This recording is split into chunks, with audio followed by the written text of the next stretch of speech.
Hoyoverse is in hot water. Hey, are you listening? Hoyoverse is in hot water again. Oh, come on guys, just act surprised for once. It ain't that hard. So Starl is having all this crap with Caster's global passive, while Triple Z is having a drama related to the big furry butler thing. Yeah, and Gensh is the big boy here, having a little boss fight with SAG AFTRA, aka the Union, which I will be using interchangeably going forward. And yeah, I gotta explain that because I thought they were two different entities before. Sorry for being a dumbass. My friend is a dumbass. Anyways, if you're not living under a rock, you must have came across this video of Paimon's Ian voice actor crashing the fuck out on TikTok. An adult, by the way. The one that pays taxes and drives car, you know? Real talk though, the only thing that you should care about as a gacha player in all of this drama is that you're getting a massive banger for your playlist. Here, trust me. Let's sing for a bit. I tried to play nice cause I thought you might be just misunderstood. Bonding is easy when you've got a common enemy, but once they've been vanquished, then eventually, inevitably, toxicity corrodes foundations made of sticks and stones. And hey, you want a lackey and not a friend, that's cool, you're on your own. I'm not a masochist, babe, when I get burned I just walk away. And so imagine my surprise when I got around what you've been saying. Alright then, we are going to the boring part now. I am by no means a voice actor, nor a lawyer, but the past few days is filled with me reading, and reading. But today, this dumbass you're hearing right now will finally be able to talk and make an in-depth video explaining about everything that has happened over the past few months. So, with that boring stuff out of the way, one question that you might be asking is, what is SAG AFTRA? Well, let me put this in a term that any mint picker won't understand. Now imagine that there's this one boss in Genshin where its health point is inflated by 10 million%, and what the game company is expecting of you is for you to pull 10 limit characters with their signature weapon to beat the boss. And yeah, I'm saying this with HSR in mind. I mean, the global passive. The state practice led a bunch of players to try and collectively boycott the game by forcing the game into a fix that shit or we no play nor pay for your game, bucko kind of situation, forcing them to either comply or tank the profit loss. And that is what SAG AFTRA is in a nutshell, but for creative workers, actors and voice actors alike. Alright then, let's get into the meat and potatoes now. A fully grown white woman crashing out on TikTok, which I will put on screen before giving my take on the matter. Okay, here's the thing. If voice actors, both non-union and union, in a video game want a game to go union, the game should go union. Nobody else's opinion matters. That's it.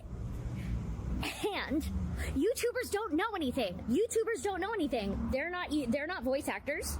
They've never been in my industry. They don't know what my industry is about. They don't know anything about SAG. They don't know anything about being a non-union actor either. Stop telling me to go to liars. Liars. They are paid to lie to you. Also, I'm sorry. They have more incentive to lie. They have more of an incentive to lie because idiots like you fall for their shit and they get paid for that. Hello? God forbid. I want my industry to actually, function and that everybody gets paid and everybody gets, healthcare. Did you know that, once things become union, people get paid a lot more? So people are like, oh, but, then some non-union actors will have to join the union. Yeah, they'll be able to, easily, because they'll get paid more. Also, there are options that the union has to help pay for those things. There are options to help people pay for the union dues within SAG, but you don't know that. Oh my God, it's almost like you're not an actor. It's almost like you're not a voice actor. And neither are those YouTubers. But bottom line is that both non-union actors and union actors in a video game want it to go union and have wanted it to go union for a long time. So nobody else's opinion that is super wrong anyway matters. Shut it, Paimon.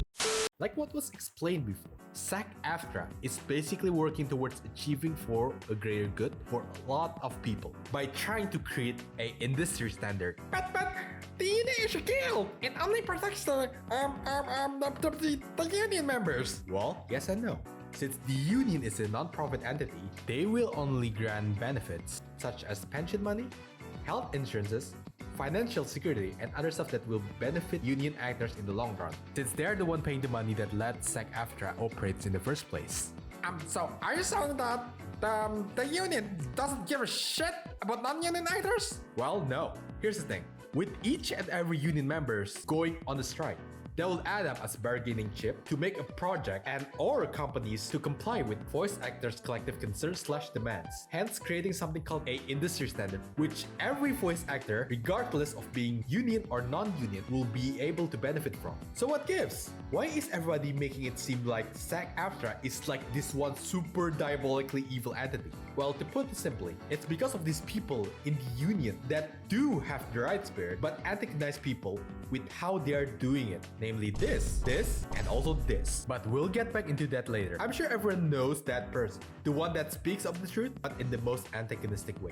The burn every fucking bridge kind of way. That is basically what happened with Karina in their huge ass crash out on TikTok. Let's give Karina a little bit of credit. What Karina said about Hoyoverse needing to go union, that is absolutely in the right spirit.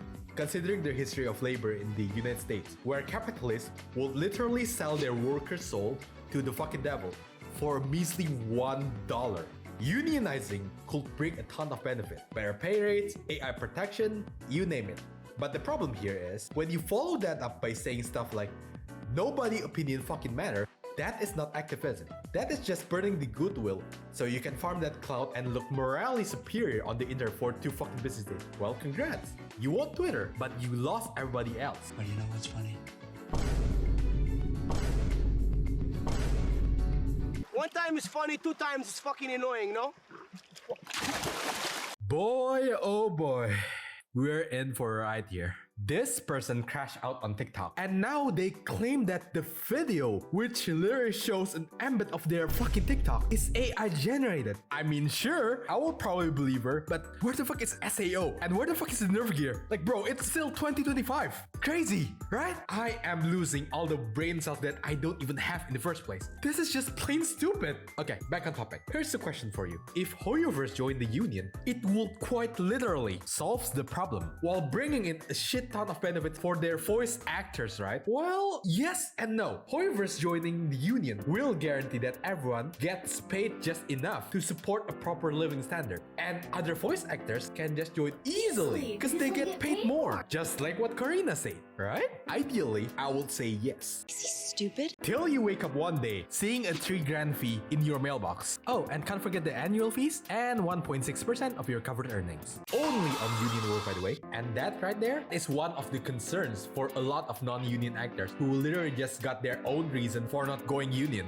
So yeah, I do think that Karina's spirit is in the right place, but they fumbled the bag on delivery. Like, let's be real here. They are telling people to either pay $3,000 or go into fucking debt with zero context. So fine, I'll do it for them. So that $3,000 is where the internet discourse just straight up trips over itself. To put it simply, it's just like, to join the union, you need to pay $3,000, and people just be like, scam, fraud, voice actors and shareables. That money will be used as operational fees to pay the lawyers. The same lawyers out there fist fighting your beloved billion-dollar companies in boardrooms just so voice actors can afford to buy something else than instant noodles and feed their families during a strike. Because the main problem here is, a strike is basically a war of attrition. It's expensive, it's slow, and yeah, it sucks out there. But while that battle is happening, in a certain part of the world, namely Japan, enters Jacob.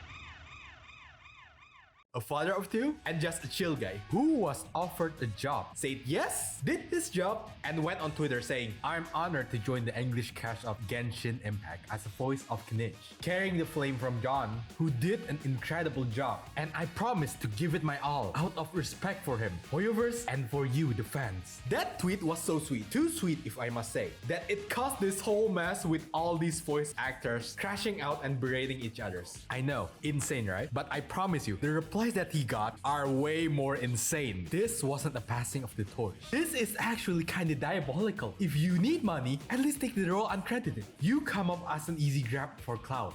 It's not a good look, bro. And whatever the fuck she says, I ain't gonna read all that.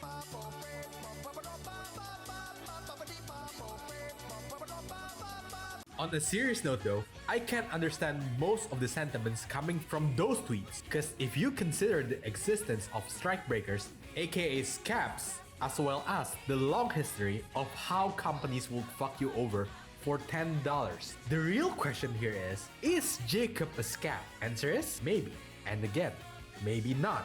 While it is true that Jacob is a voice actor who is also seen as a worker, we need to consider the fact that Jacob is not American and did not have any clue about what is SAG AFTRA and the strike itself, as confirmed by Nathan Notes. What is most important here, Jacob is not a member of the union, hence he is not obligated to follow any of the union rules. Personally, I think he doesn't have to quit the project itself, but maybe one thing that he could have done is to make a follow-up tweet clarifying that he wasn't even aware of the strike in the first place. But let's play devil's advocate here. We should pretend that Jacob is a scam, a strikebreaker, union's most wanted. But if we are throwing that around like candy, then why is Karina still working for Hoyoverse? I got you, homie. Yup, that's right. Karina played the "please sympathize with me, I have disabilities" card, which, pretty hypocritical of her, as an adult. While all of that is happening, Twitter was screaming, "Jacob's cap! Jacob, you strikebreaker! Jacob, you should..." They never realized that what Johnny was doing is not even a strike. Or is it? So this is where everything gets confusing. While the SAG AFTRA strike is targeted towards certain projects/companies, which in this case, Hoyoverse and their projects were never struck in the first place. What actually happened is that people start riding the wave of the real 2024 SAG AFTRA strike. The one targeting Studio Formosa and Riot Games? And due to the fact that Genshin was still partnered with Studio Formosa back in 2024, which for your information, used a loophole called a shell company, Hoyoverse simply got caught in the crossfire from the VAs. So to dumb this down, all of this is just a simple, yeah, nah, I'm good. Either address my concerns or I'm not working on your shit. And to clarify all of this, was there any official union strike on Genshin?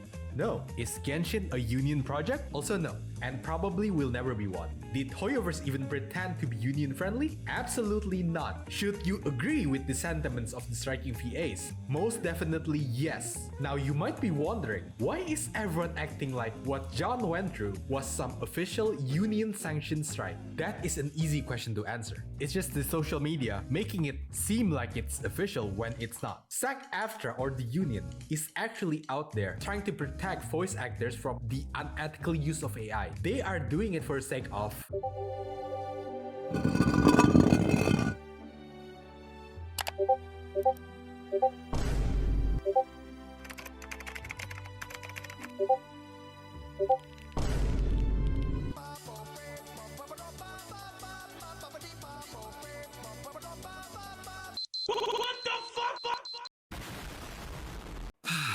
You know what? Of course they did. Because nothing screams AI protection more than, yo, we are partnering with the AI company to create a fucking foundation for AI voice models. Fuck. How am I even gonna explain this shit? Imagine someone getting robbed. AI companies are the guy with the gun. And this guy over here is SAG AFTRA. And that guy be like, nah bro, let me do it myself. That is basically what happened. Look, AI voice cloning is coming, whether we like it or not, and it sucks, trust me. And SAG AFTRA, believe it or not, isn't trying to stop AI completely, because they can't. Nobody can. So their plan is basically, okay fine, if we can't kill the monster, we're gonna be the one building the cage ourselves. Which is when Etafox comes in, an AI company that is owned by a real voice actor, namely Cissy Jones, who to her credit has been pretty vocal about the ethical use of AIs. And the idea here is SAG AFTRA will only accept voice AI usage with strict contracts. You sign, you agree, you get paid. You stay in control of your voice, and you can ask us to stop using it at any given time. Sounds good, right? Yeah, about that. The union is partnering up with 3 more AI companies. And look, I get why they did it, but think about it. Their whole job is to protect voice actors from getting replaced by AI. And they are out there acting like the deal they are making is like some Airbnb deal or some shit. And by the way, AI voice cloning already kinda exists. You can go look this program up. It's not the same thing, but it's pretty damn close. Biggest key difference here is they have the actors' consent while American companies doesn't as of right now. But you do your own research on that. Anyways, at the end of the day, AI isn't going anywhere. SAG AFTRA knows that. Voice actor knows that. Some of them may say AI bad on Twitter, then hitting some AI companies up and be like, yo, I do not like what you're doing here, but cut me a little deal here and share a little bit of that money with me. You know, pretty understandable. Everyone is a hypocrite when the rents due. All you need to know is that the general consensus of SAG AFTRA as of right now